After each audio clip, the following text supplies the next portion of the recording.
வர்ணம் அதனை சீரும் சிறப்புடனும் ஆடி சென்றுள்ளார் குமாரி ஸ்ரீதேவி அவர்களுக்கு நன்றிகள் பல. ஸ்ரீதேவி கடந்த 10 வருடங்களாக தனது பரதத்தினை பாங்குடனும் பரிமளத்துடனும் ஸ்ரீ கோபிநாதன் அவர்களிடம் பகிர்ந்து அரங்கேற்றமும் செய்திருக்கின்றார்.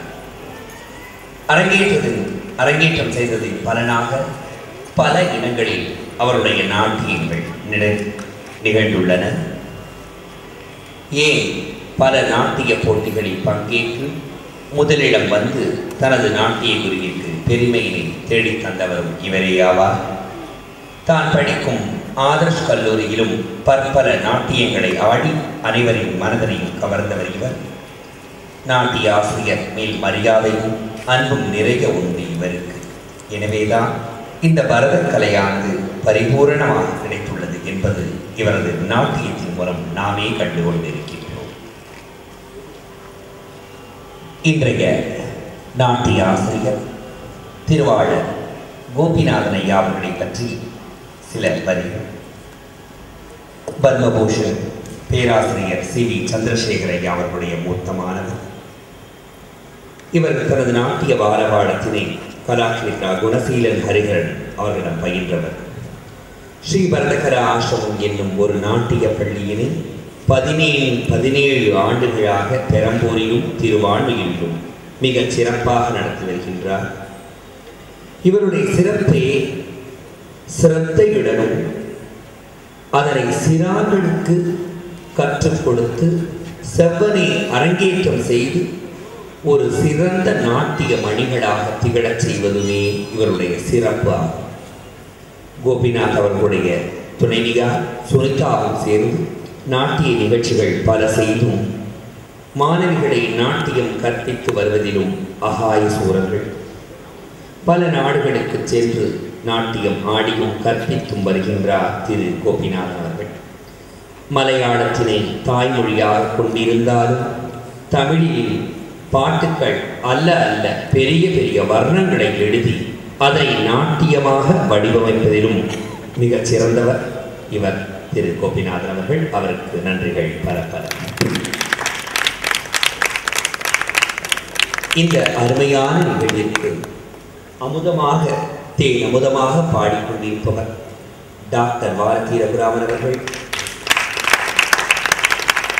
சென்னை பல்கலைக்கழகத்திலே இசைத்துறையிலே தற்பொழுதுதான் டாக்டர் பட்டம் பெற்றுள்ளார் என்பதில் இதனுடைய கூடுதல் சிறப்பு ஆகும். அருமையாக லயத்தினை செவ்வனை நாட்டியத்திற்கு அழைத்து சிறப்பித்துக் கொண்டிருக்கும் உமையாள்புரம் சிவராமன் அவர்களுடைய மாணவர் திரு நாகராஜன் அவர்கள்.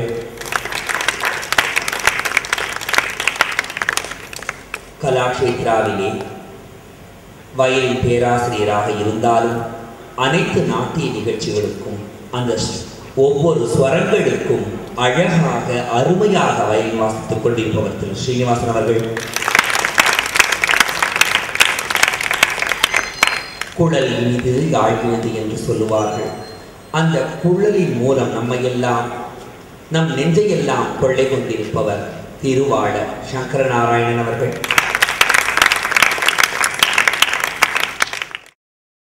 இனி நிகழ்ச்சிக்கு வருவோம். இந்த உலக ஆடலுக்கும் நித்திய ஆடலுக்கும் அதிபதி தில்லை வாழும் 3000 அந்தணர்களிலும் நாதன் நடராச பெருமான். தன்னை பணிந்த முனிவர்கள் வேண்டுகோளுக்கு இணங்கி தில்லையில் ஆனந்த தாண்டவம் ஆடிய அருட்பெரும் ஜோதியும் அந்த சிவனே நீ ஆடும் பொழுது உன் கைகளில் ஏந்திய மான் மழுவின் அற்புதமான லயங்களை என்னவென்று சொல்வேன் ஐயா பெருமானே. உனது சிரசை நீ சூடியிருக்கின்ற பிறையின் தத்ரூபமான அழகினையும் கங்கையின் ஆனந்தமயமான நாட்டியத்தினை கண்டு அப்பனே என் நிலையை நானே மறந்தேன் ஐயா. அத்தா தில்லை கூத்தனே, சிவகாமி சமேதனே, சபாபதியே, சச்சிதானந்த ரூபகமே, உனது அடிபடுகின்றேன், என்னை ஏற்று ஆதரி என்று அருமையான கீர்த்தனம் ஆட வருகின்றார் ஸ்ரீதேவி அவர்கள். காம்போதி ராகத்திலும் ஆதி தாளத்திலும் அமைந்திருக்கின்றது இந்த கீர்த்தனம். இந்த பாடலை எழுதியவர் இன்றைய நாட்டிய ஆசிரியர் திருவாள கோபிநாதன் அவர்கள்.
இந்த பொன்னான வாய்ப்பினை தனக்கு நல்கிய PDS அகாடமி அனைத்து நிர்வாகிகளுக்கும் தன்னுடைய நன்றியினை தெரிவித்துக் கொள்கிறார் குமாரி ஸ்ரீதேவி.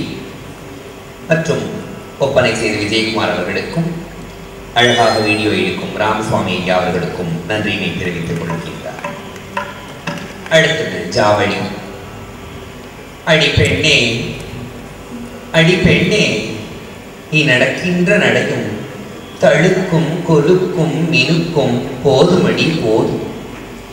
இதையெல்லாம் அந்த கோபிய லோலன் தீரலரிதன் கிருஷ்ணன் பார்த்து கொண்டுதானடி இருக்கிறான். போதுமடி போதும். திரும்பி திரும்பி அவனை பார்த்து உன்னுடைய காதலை மோகத்தை காட்டியதெல்லாம் போதும் என்று கடினத்துடனும் கூடிய ஜாலம் செய்கிறாள், ஏளனம் செய்கின்றாள் சதியானவள். அடியே நாயகியே, உனக்கு நிச்சயம் அவன் மேல் காதல் உண்டு என்று அந்த கிருஷ்ணனுக்கும் தெரியும்.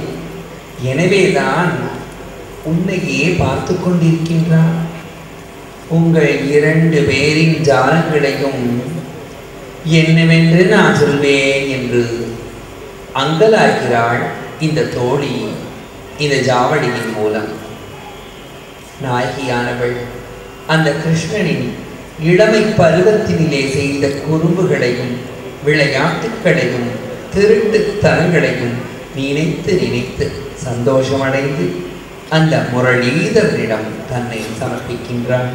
ஜாவளி சுருட்டி ராகத்திலும் ஆதி காலத்திலும் வருகின்றது உங்களை மகிழ்விக்க.